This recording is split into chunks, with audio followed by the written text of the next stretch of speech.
Hey students, today in this video we're going to be teaching you how to graph data using Google Sheets, and we're going to be doing two different kinds of graphs. One where you have one data set on one graph, and another where you have multiple data sets on one graph.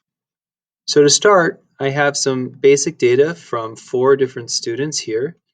We also have masses from each of the students and direct volumes from each of the students. And each of them studied the same substance, substance D. The question we have to answer is how to plot mass versus volume, where mass is the dependent variable on the y-axis and volume is the independent variable on the x-axis. So the first step in solving this is you have to highlight the data that you're going to be graphing. And that includes the title column or row on the top.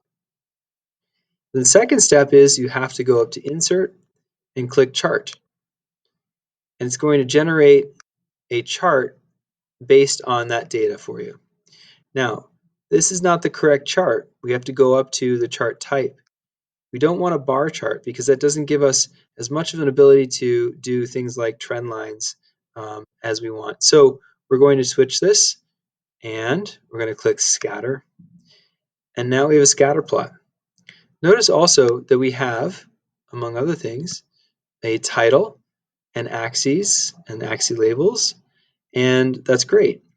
But do we have mass as a dependent variable on the y-axis? Oh, no, we don't. We have volume. And conversely, we should have volume down here, but we have mass. So these need to switch.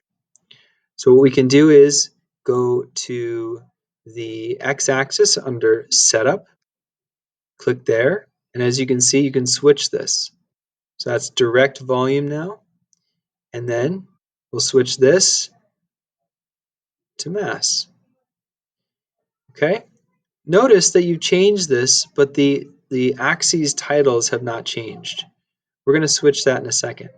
Before we do, make sure that this is clicked, so use row 1 as headers. Okay? That'll help us to keep the titles for our data. Okay? And we're now going to go to Customize, and we're going to go down to Chart and Axis Titles. And now we're going to switch the axes titles. So instead of having the horizontal axis title be mass in grams, we're going to have it as direct volume in milliliters. And then once we're done here, we can change the vertical axis so that it now reads mass in grams. And now we are completed for the axes labels, and we also have a title on top, which is really great. And we are done.